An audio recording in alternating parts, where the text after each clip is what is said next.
slave trade, they were taken to England, they were taken to Belgium, they were taken to Denmark, they were also taken to America and many other nations. So the blacks that ended up in America today who call themselves American don't even realize that they were not originally American, they are originally African. So it'd be proper to call them African Americans. African Americans have a true heritage with the Elohim of Israel. They indeed are the Hebrew Israelites of ancient times.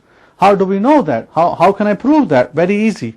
From the very same scriptures I hold in my hand, the Bible. If we look at Hosea chapter 11 verse 11, it says that they will tremble out of Mitzrayim. Now this is out of the AFNHSS Bible I hold in my hand. What does this Mitzrayim word mean? It means people of black skin. Mitzrayim is a Hebrew word used for Egypt, which means black face. It doesn't mean a white face, it doesn't mean an Asian looking face like mine, but it does mean a black face. However, we know that the common ancestors of many nations were the black people, Africans, the common ancestors. So if they're going to be trembling out of Mitzrayim and it says as a dove out of Assyria, shouldn't you be asking the question, where is Mitzrayim? Where is Assyria?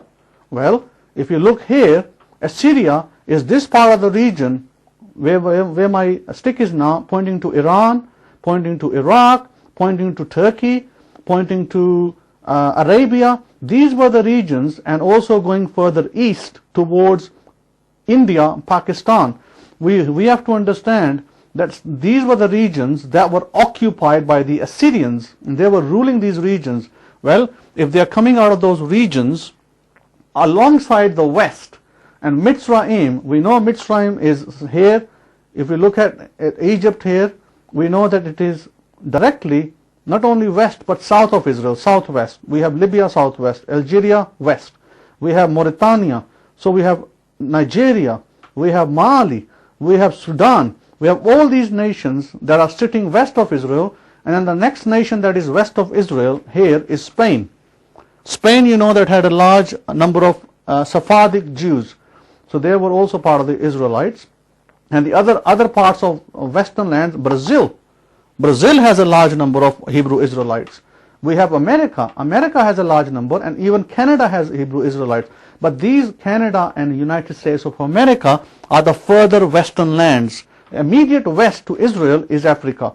So they were driven out, and we know from history that they ended up in African lands. From Africa we know that they migrated to India, and if we trace the common ancestors of the Indians in the past, you will find out that the common ancestors were black.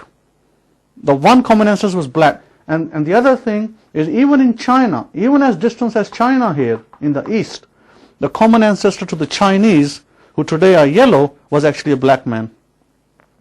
And I would suggest to you very strongly that the Hebrew Israelites were black. The customs today of the African nations, you will find, was very particularly linked to Hebrew Israelite customs. Now, this may come as a shock to many of you. This may come as a shock to many of you because you've been taught that, you know, the children of Israel are in England, and they are in Belgium and in Denmark, and they are the white folks or the Europeans. No, they are not. In fact, if you find the practices, one of the practices that the Hebrew Israelite customs has was a polygamy. That was a practice that you find predominantly in the east, Pakistan, India, Iran, and also in the west, meaning Algeria, Sudan, Nigeria. These practices still continue over there. Even though they have gone through many religions over here, Islam rules dominantly in many of these parts, and there's Christianity, but these people have never given up their culture. The Nigerians, for instance, Christians, don't stop having two wives. They still have two wives, many of the people. Even though the Western Europeans reject the idea of having two wives, and they want monogamous single relationships, you find that the Western people, including the American people, are stuck in their monogamous past, which was from the Romans and from the Greeks. And the past, not only from the Romans and the Greeks, that one attribute shows us that it was also a common habit of the Grecians to have a wife and have a boyfriend. They were into homosexuality as well. So we find the same situation in England, in America. Today homosexuality is given the thumbs up. People are happy with homosexuality. They're not happy with polygamy. Why? Because these people were never part of the Hebrew Israelites. They kept their customs, and they still sneer at the customs of Hebrew Israelites. Hebrew Israelites, on the other hand, they don't have a problem with single marriages or dual marriages. Why? Because they were Hebrew Israelites. These are part of the laws of the Bible. When a brother dies, then the living brother has to take on the widow to give her sons. Where's the widow going to go? If the widow doesn't get taken over by the son as a wife, as a second wife, where is she going to go? There was no social security system. There was no support system for them. And the divorcee, where were the divorcees going to go? Today the divorcees in the West can get social security. The widows can get social security. Nevertheless, these customs that still inhabit these areas of the east and the west of Israel, you must understand that they tell us something about these people's culture and ancient lands. For instance, if you go to Ghana today, down here, you will find that the Ghanaians have a tribe called the Ashanti. The Ashanti tribe are from an area they identify in Israel called Ashan. Ashan is a Hebrew word that means smoke, and it relates to the burning. Why? Because when the Jerusalem was burning, these people left Israel and they ended up in these African regions. These Ashanti people, they identify their Almighty Creator as someone called Yeme, or they have the word spelled is N-N-Y-E-M-E, O-N-Y-E-M-E, on Yeme, but they don't pronounce the O and the N. So the Yeme, the word M, the letter M, is interchangeable in the ancient Ashanti language with W. There would be Yahweh. Yahweh is a term for Yud-He-Vav-He, which many people pronounce like myself, Yahweh. Some of you pronounce as Yahuwah. However, that tells us something about the Ashanti people in Africa. Ashanti people are Hebrew people. They still have the custom of the woman separating for the menstruation period, 7 days. They still have the custom of circumcising their children.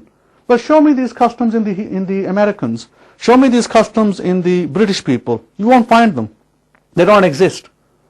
Because these people in the British Islands, in the American Islands, the people who are today Americans, I'm talking about the Caucasians, white people, they are quite happy to live monogamous lives, and they're quite happy to live in non-religious lives, such as women don't have to separate, they don't like getting circumcised.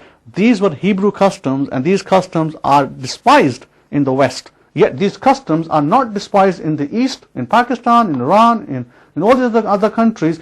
Whether the people are Muslim or not is irrelevant. Even if they were not Muslim, they don't really care. They will still circumcise their children. So we know from biblical history, if you go to Hosea 11:11, Hosea 11:10, these people who are coming as trembling from the West are no other than the Hebrew black people. So my friends, if you look at Isaiah chapter 11 verse 11, where Yahweh talks about bringing them out the second time, Yahweh says very clearly what lands He's calling them out of. He talks about the land of Mitzrayim, talks about Assyria. He doesn't say, I'm going to call you out of England. But I know that there are Hebrew Israelites in England, in small numbers. There are Hebrew Israelites in America, possibly in larger numbers, being the black people, and the black people who are mixed in with other people in America. So, yes, Hashem, He will call many people out. Yes, He will.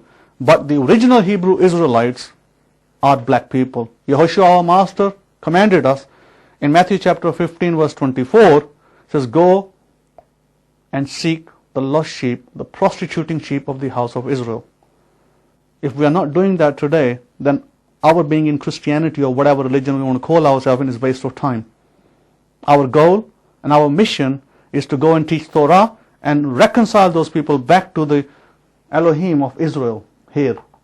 And if all you're doing is reconciling the people back to your denomination and denominational agendas and views, and the 38,000 denominations that Christianity has, then I'm afraid you failed the mission. You cannot be called a disciple of Yehoshua, the Master. If you're a disciple of Yehoshua, the Master, you'll be teaching Torah to the people. You'll be reconciling the people back to Israel, both spiritually, and one day will come that they will be physically reunited back to Israel. Yahweh even said so far that He will raise up people even when they are dead in those lands. and He will take them back. So my friends, I'd like to thank you. Your host, Rabbi Simon Altaf. If you wish to know more, I suggest you get the Hebraic Study Bible, Abrahamic Faith, Netzarim, Hebraic Study Scriptures. This will help you in your quest not only to teach and study Torah, but also to identify the real people. This is your call now, as it was one day from the Master, to go and reach out to the lost sheep of the house of Israel, who were not only prostituting back then, but many still are prostituting today, into false religions, paganism, and all sorts of wrong things. And when we get back to Torah and the Messiah, we reject all of that and we come back to the living Elohim, Yud He Vav He. Thank you for listening. Shalom, shalom.